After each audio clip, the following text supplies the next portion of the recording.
My question is to the Minister for the National Disability Insurance Scheme. What benefits will NDIS workers begin to receive this week?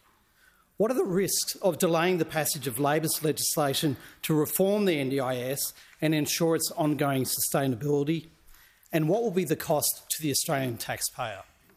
Call to the National Disability Insurance Scheme and the Minister for Services Australia. Thank the member for Bean for his question. There's 5 bits of good news for disability workers, the 400,000 people who work in the NDIS and to whom I'd like to acknowledge their great work. First of all 400,000 are getting a tax cut. Great. For all of those on the award, which is most of them, they've had a 15% increase in wages since Labor got elected. That's good. They're going to access cheaper medicines. That's got to be a plus. Their superannuation's gone up. Great. And, of course, they're getting energy relief. So that's 5 bits of good news for people who do a brilliant job. But there are problems.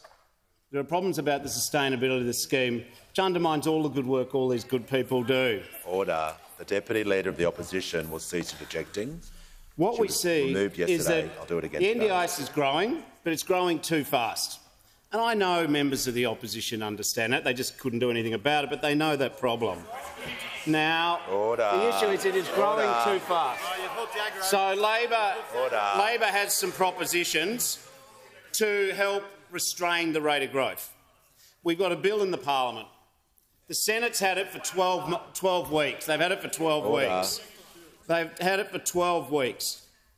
The problem is they want to now delay it for another 8 weeks. And this is the problem. Because sometimes you can delay things in the Senate and really the sun comes up the next day and the chicken still lays eggs. But sometimes things get delayed in the Senate, which has a cost. This legislation, if it's delayed, is, according to the Actuary, going to cost people on the scheme, and it's going to cost taxpayers $1 billion in waste. $1 billion. $1 billion. Now, the reason why it's going to cost $1 billion, is because the Liberals need more time to ask questions. But I want to put to the House and the backbench of the coalition, who don't always get to hear what's going on, these are the questions which your senators need 8 weeks to answer. And I think even the group opposite could answer this in quicker than 8 weeks. Order. Do you think it is right that people can claim tarot cards and clairvoyance on the scheme? You don't need 8 weeks to work that out. Do you think that it should take 8 weeks to work out if people should be able to get cuddle therapy? Of course you don't. But for whatever reason, you are taking 8 weeks and $1 billion to answer obvious questions. The Assistant Treasurer is warned. The Leader of the Opposition on a point of order. Well, on a point of order, Mr Speaker, it's on relevance. It's an obvious point of order because don't forget that this minister is the architect of the scheme. How can he be— Resume your seat. Order. Order before the minister continues. That's an abuse. Look, the problem with that, Leader of the Opposition, is an abuse of the process of the point of order. So if it was anyone else, action would be taken. We can't sit— the member for Forrest, whoever was interjecting, just while I'm addressing the House and dealing with the point of order, to abuse the point of order process goes down a very bad path. I don't want that to happen in question time, or to continue.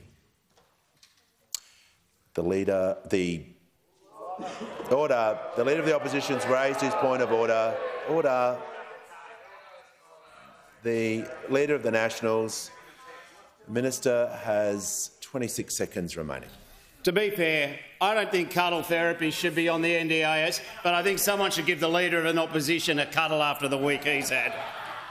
The fact of the matter is, and I just say this once, there's $1 billion being wasted.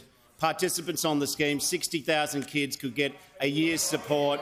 Why are you so oxygenally, stealingly dumb to waste time on $1 billion? Shame on all of you. The minister's time has expired.